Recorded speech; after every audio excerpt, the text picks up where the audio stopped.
so our next presentation is another PhD proposal presentation by Aaron Sundmark, advised by Dr. Gelati here in the program. And he will be talking about the social and economic impacts of fishing in selected small lakes and impoundments in South Dakota. Thanks, Dr. Leffler, and thanks guys for showing up. Before we get started, I'd like to go over a couple of quick definitions that will be important for understanding the rest of the presentation. And the first one is the direct economic impact, or the DEI, which is a measure of the total amount of additional expenditure within a defined geographic area. So an example of this might be when the Vikings are in the Super Bowl next year and the Super Bowl comes to the Twin Cities, it's the amount of expenditure that gets brought into the Twin Cities area because of the Super Bowl being there. So I guess for my project, it's the amount of money that gets brought into a local community because it's near a lake that the anglers use. The next definition is social values. These are the norms, goals, and attitudes binding social groups that serve as a frame of reference for individuals in reaching decisions and achieving a meaningful life. So across the world and across the United States, angling is a very important aspect to consider in the economy. And in fact, U.S. anglers actually supported about 825,000 jobs and generated around $35 billion in salaries and wages in 2011. And not only in the United States is this important, but specifically in South Dakota it's important as well. Anglers supported over 3,700 jobs and generated about $126 million in salaries and wages. The annual direct economic impact of the East River Fisheries Management Area in South Dakota, as well as the Missouri River Fisheries Management Area, they can both exceed $50 million, and that's a stat that the Game Fish and Parks produced in 2014. So not only is the economic importance, not only is the economy important, but the social value can be just as important as the economic value of these lakes. In fact, social value can actually be a primary influence of the economic value. For example, if an angler grew up in a particular area and grew up fishing at a particular lake his or her whole life, they might only fish at that lake, and if they only fish at that lake, they have a very high social connection to that lake, and they will spend all their money that they spend on angling towards fishing at that lake. So the willingness to pay and the participation will increase when an angler places a high social value on an element of an experience. So a few recent integrations of social sciences into fisheries management. The first one is a study by Mike Greiner, who's an SDSU alum, and he published it in 2016 that angler parties of adults that included children within their party were 1.7 times more likely to be satisfied with their fishing outing than angler parties that didn't have children in them. And Beardmore et al. 2015 published a study saying that non-catch outcomes, so outcomes of a fishing trip like crowdedness and the weather perhaps, these non-catch outcomes were just as significant in influencing angler satisfaction as the actual catch outcomes of their fishing trip. So now to my study. Across South Dakota, there are many, many small lakes. In fact, there are over 400 small lakes in South Dakota Game Fish and Parks Management. And these lakes either currently require costly renovations or they will over time. And these renovations are things like stocking or fish management efforts. They could be dredging, providing docks and shore fishing opportunities, fixing outhouses, or providing picnic and camping opportunities. Right now, little knowledge actually exists of the economic and social values that are placed on these lakes. There is a lot of information put out about there's a lot of surveys that are conducted on the larger lakes in South Dakota, the Lake Pactola, or the Missouri River reservoirs, or even the lakes in the Northeast. A lot of information has been conducted and received from those lakes, but the importance of these smaller fisheries in South Dakota is generally overlooked.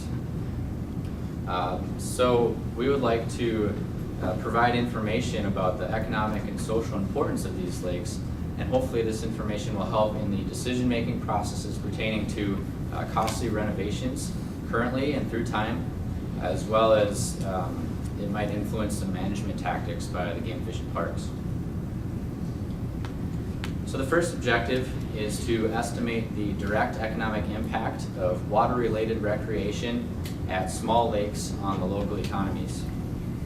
The second objective is to measure attitudes, concerns, use, demographics, and the perceived social values towards water bodies by the users and the local residents. And the third objective is to compare the results of a statewide angler internet survey, which I'm sure quite a few of you have probably been a part of. Compare these results with the results from on-site surveys and mail surveys. This is a map of the lakes that we selected for this study. As you can see, out by Rapid City, we have Curlew Dam and New Underwood Dam. About a half hour to the west of Chamberlain, we have Fate, Brackey, and Byrie dams.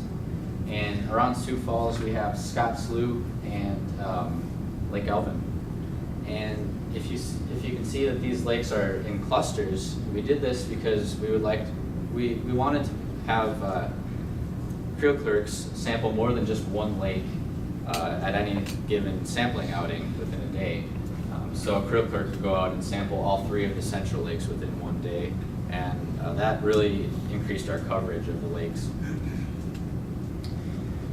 So objective number 1 was to estimate the economic value of the water bodies, and we are doing this with on-site angler surveys. We wanted to get at least 50% coverage of weekdays and holidays. We wanted to sample at least 2 weekdays per week throughout the year, and the sampling periods were about 7 hours, and they had variable start times. We always sampled within daylight hours, and so our start times were after sunrise, and our end times were always before sunset. At the same time as the on-site angler surveys, we recorded instantaneous angler count data, and these were counts of the total number of anglers on any given lake at any certain instance in time. And we also recorded what type of angler it was. We did 2 counts on each lake during each sampling outing, and these counts were about 2 to 3 hours apart. At the same time as we counted the anglers, we also recorded weather data. So one of the estimations that we would like to obtain is the angling pressure, and this would be like the angler days per month or angler days per year at any of the lakes. And to get this, we have to use the average trip length or the trip duration. So an example of that would be an angler would go out and spend 3 hours at a lake. So we'd take averages of the trip durations, and we would also use the instantaneous count data. The economic analysis will be completed using the Implan Pro 3 software, and we will conduct an input-output economic analysis. And this will give us the direct, indirect, and economic effects of the angling use. Here's an example of the survey form and the count form. Like I mentioned previously, we will use trip durations as well as angling counts to estimate angling pressure on the lakes. And then for the economic side of things, we did not actually ask the survey takers how much gas money they spent to get to the lake. We felt like that would introduce some response bias. So we asked them how far they traveled to their location, or to the location from their house, or from wherever they came from that morning, whether it's a hotel or a relative's house or something. And we will use average gas prices and average vehicle fuel efficiencies to be able to calculate for ourselves what that gas expenditure might be. And we will add it to the rest of the expenditure types. During each survey, we asked how much money your angling party spent at restaurants, bars, or taverns, at grocery store, convenience store, or liquor stores, spent on fishing gear, boat fuel, bait, lodging, or anything else they would have spent money on that fishing trip.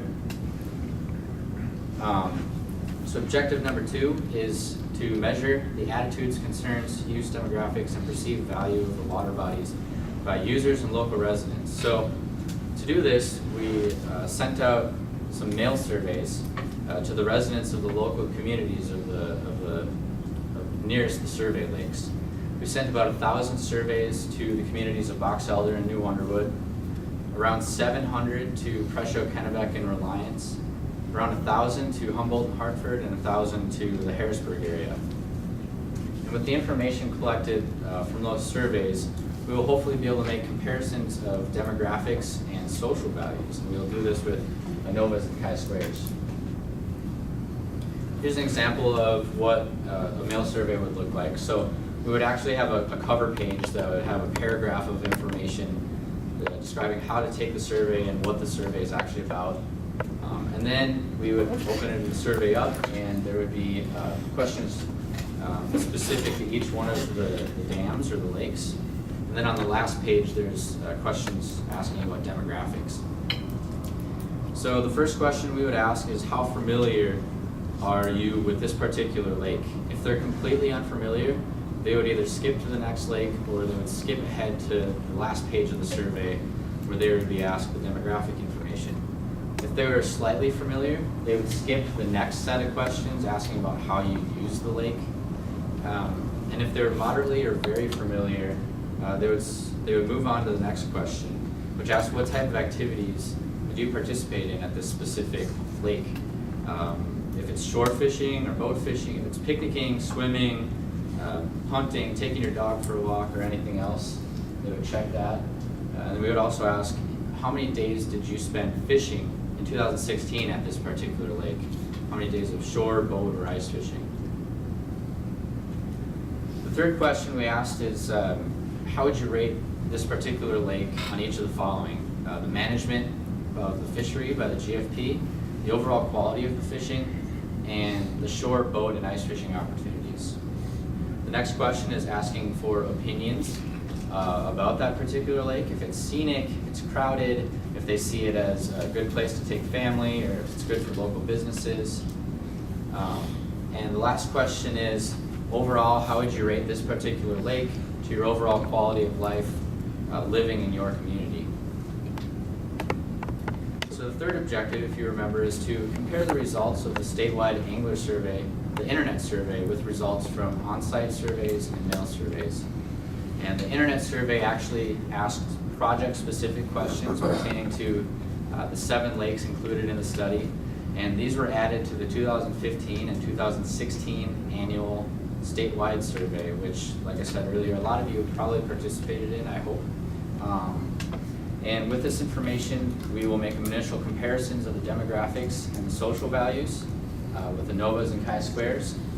But then we will also take that internet data and compare it to most likely the on-site survey data, and trying to estimate if you can use the internet survey as an alternative to the on-site surveys in estimating lake-specific angling pressure.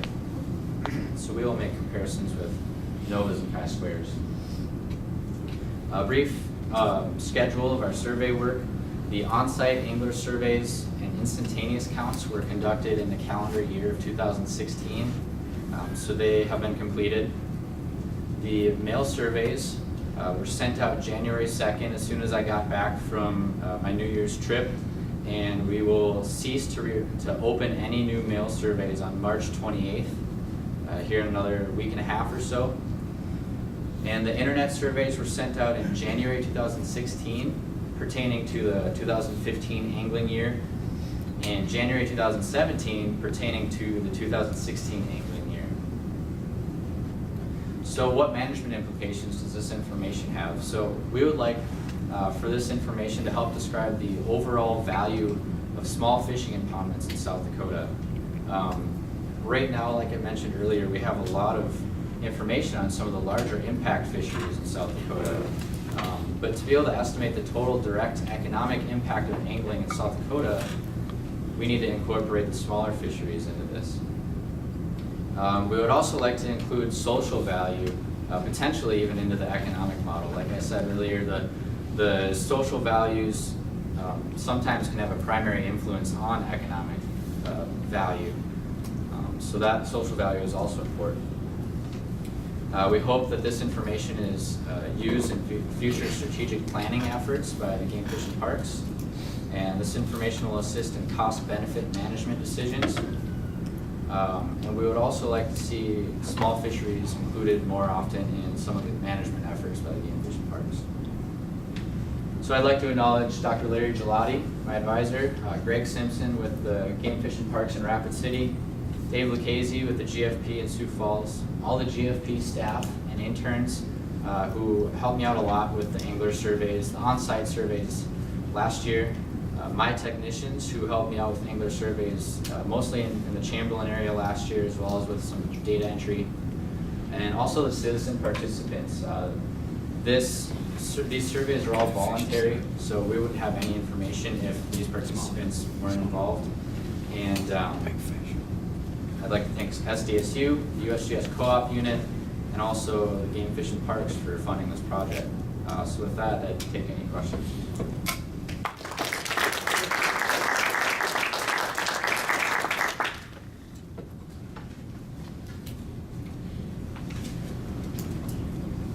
How many years are you gonna do creel and survey? What's the timeline for collecting data?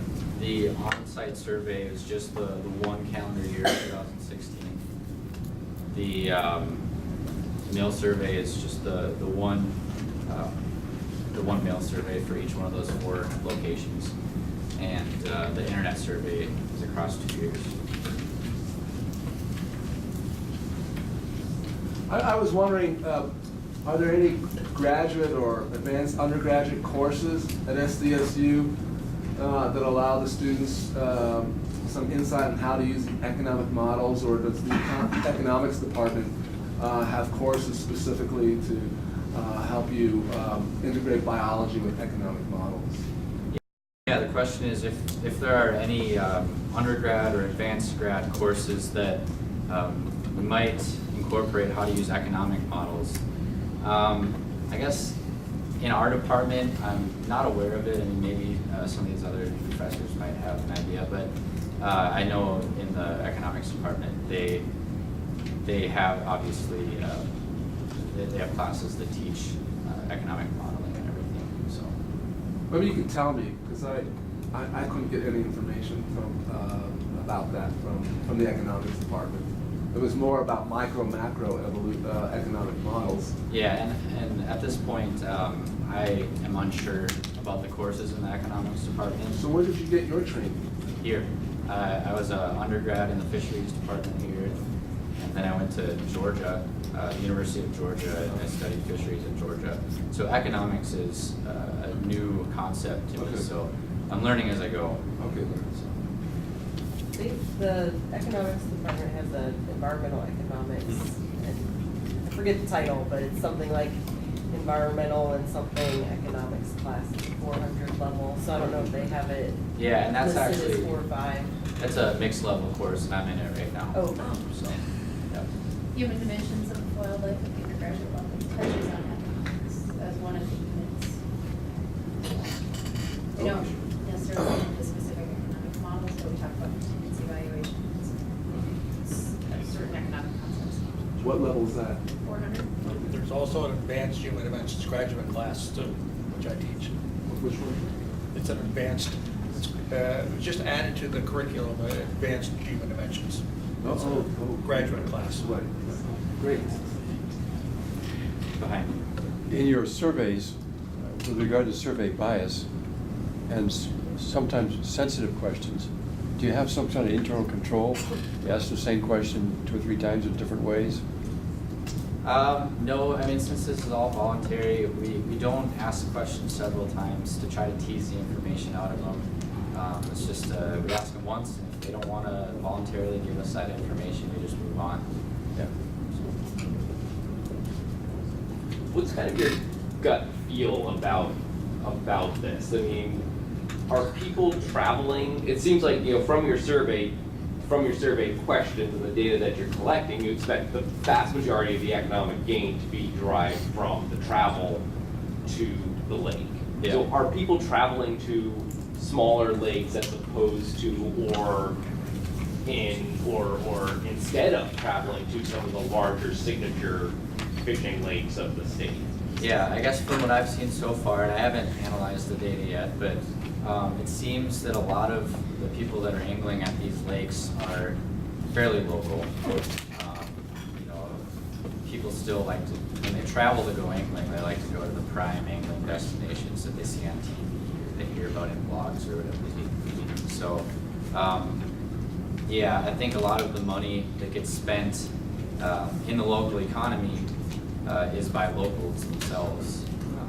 But there is some travel in some of the lakes across the state that we see people traveling quite a bit of distance to. And one example is Scott Slough or Scott Lake by Sioux Falls. And they have stocked some pretty large perch in there over the last couple winters. And you get quite a few people traveling to ice fish perch at Scott Slough in the winter. But most of the rest of the lakes, it's pretty local travel. What kind of response rates do you get from the internet surveys versus the mail surveys? So I can speak to the mail surveys. Right now we're at about, I'd say about between 35 and 45% response. And the internet surveys, maybe Larry can chip in. I haven't seen the information from that, but maybe an estimate of internet surveys. Depends on how you measure it. If it's about 30% overall, but we know from other surveys that about half the emails aren't open. So it's better than 50% if they open the email. It's 50% or better. Dan? In your methods, in your point counts, or your when you're at the boat launch, you said you're gonna take note of the type of angler. What do you mean by that? So a type of angler would be whether they're shore fishing, boat fishing. That would be in the summer. In the winter, it's if they're fishing in an ice fishing shack or if they're out on the open ice. So that's an angler type for our project.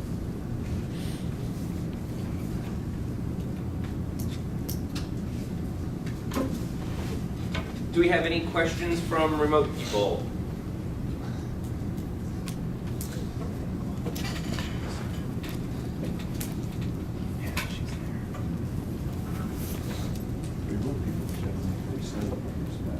Any other questions from the audience?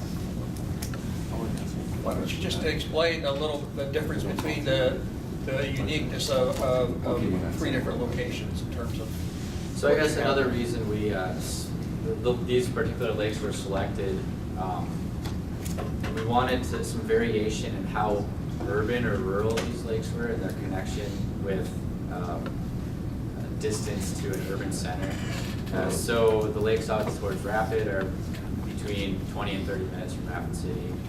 The lakes by Sioux Falls are both within about 10 to 15 minutes of Sioux Falls. But then the lakes in the center part of the state, the local communities are about 400 people. I mean, the biggest urban area in that region is either Pierre or Chamberlain, and those are about 45 minutes away. So those lakes are fairly rural. So we're hoping to get some information on the variation of distance to an urban center as well.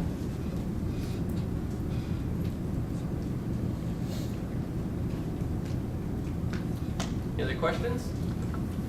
All right, one more round of